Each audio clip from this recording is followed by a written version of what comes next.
totes i tots. Som l'alumnat de l'IES La Olla de Bunyol, alumnat de quart d'ESO, primer i segon de batxillerat. En primer lloc, donar-vos les gràcies a tots i totes per estar així avui presents. En aquest meravellós indret que és la Font de la Llibertat, gran substantiu, llibertat. Nosaltres som una xicoteta representació de l'alumnat que ha format i forma part del Seminari de Memòria Històrica i Democràtica del nostre centre. Aquest seminari va néixer al curs 2017-2018 i gràcies a la voluntat del professorat que avui es troba entre nosaltres. S'han gestat grans projectes d'investigació interdisciplinars des d'aleshores portats a terme per nosaltres, l'alumnat en la guia del nostre professorat. Hem entrevistat autèntiques biblioteques humanes dels quals hem nutrit pel que fa a saviesa, experiència i història, molta història. Per elles i ells estem així, per la seva justícia, reparació i garantia de la no repetició. Un fort aplaudiment per als verdaders protagonistes de la història.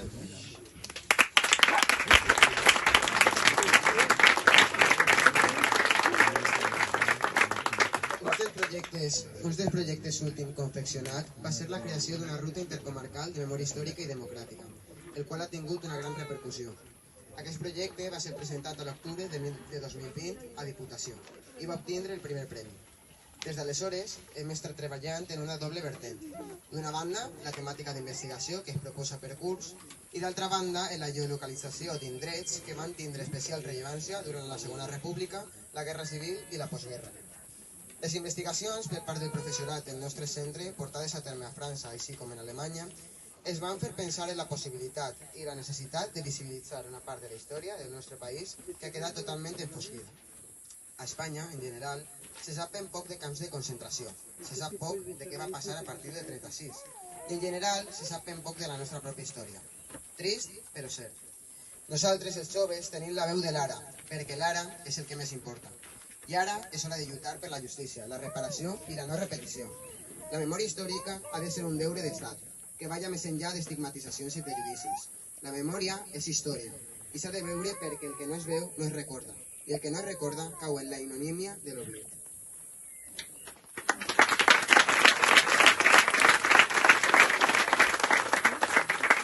La ruta oferirà informació mitjançant la geolocalització d'indrets rellevants per a l'època, creant una xarxa que podrà ser visitada per la ciutadania. La informació estarà plasmada a les plaques que s'aniran ubicant als diferents indrets i que mostraran informació essencial. Aquestes aniran acompanyades d'un codi QR que ofereix la informació en diversos idiomes per a que la informació siga cada cop més extensible. Les llengües no entenen de fronteres ni de races. Les llengües són portes culturals obertes a tothom i el turisme intel·ligent va en conjunció amb aquesta dinàmica. Per què s'ha decidit començar la ruta a la Font de la Llibertat de Montserrat? El perquè d'iniciar la ruta a la Font de la Llibertat es deu a que la filosofia del projecte s'ajusta perfectament al que la font va representar i al que el seu substantiu transmet. La filosofia del nostre projecte encaixa perfectament amb l'indret, doncs per a nosaltres, per damunt de tot, està la llibertat de l'ésser humà i els drets essencials del mateix.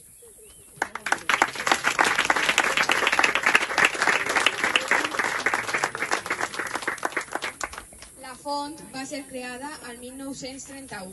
A l'acabar la guerra li van picar el substantiu, fet molt simbòlic. A dia d'avui és un tresor on encara es veu la pedra original amb el substantiu picat i, per tant, esborrat.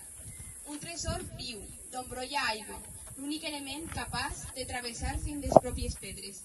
Així volem que siga la ruta, que travessa fronteres i, sobretot, prejudicis mitjançant la visibilització, la crítica constructiva i el coneixement d'uns fets que no ens poden deixar inerts.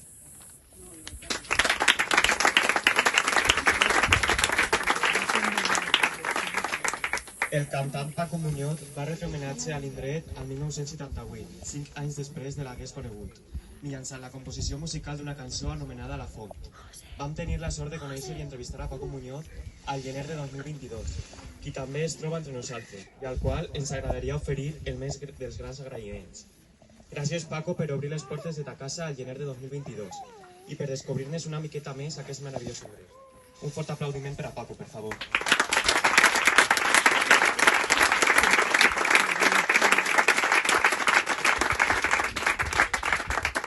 Paco Muñoz ha sigut una peça clau en aquest capítol de la història. Però no podem deixar d'agrair a Josep Maria García Mas, Batlle de Montserrat, i a Àngel Jiménez i Història Cultural, la seva humanitat, predisposició, capacitat d'escolta i empatia. Ens ho vau posar molt fàcil des del primer moment que vam veure aquell 8 de març. Vam sortir d'aquella Casa de la Cultura amb un somriure carregat d'il·lusió, que s'ha conduït fins al dia d'avui, un dia amb el que hem estat somiant durant mesos. Gràcies de cor per tot, així com el veí de Montserrat, Sergi Rodrigo Delgado, el que ens va descobrir la font. Gràcies i altre aplaudiment, per favor.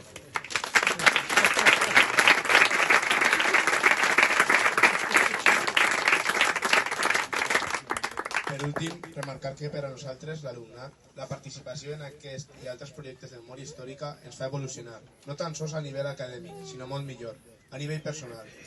Sempre hi ha un abans i un després arran d'haver participat o estar fent-ho en aquest seminari.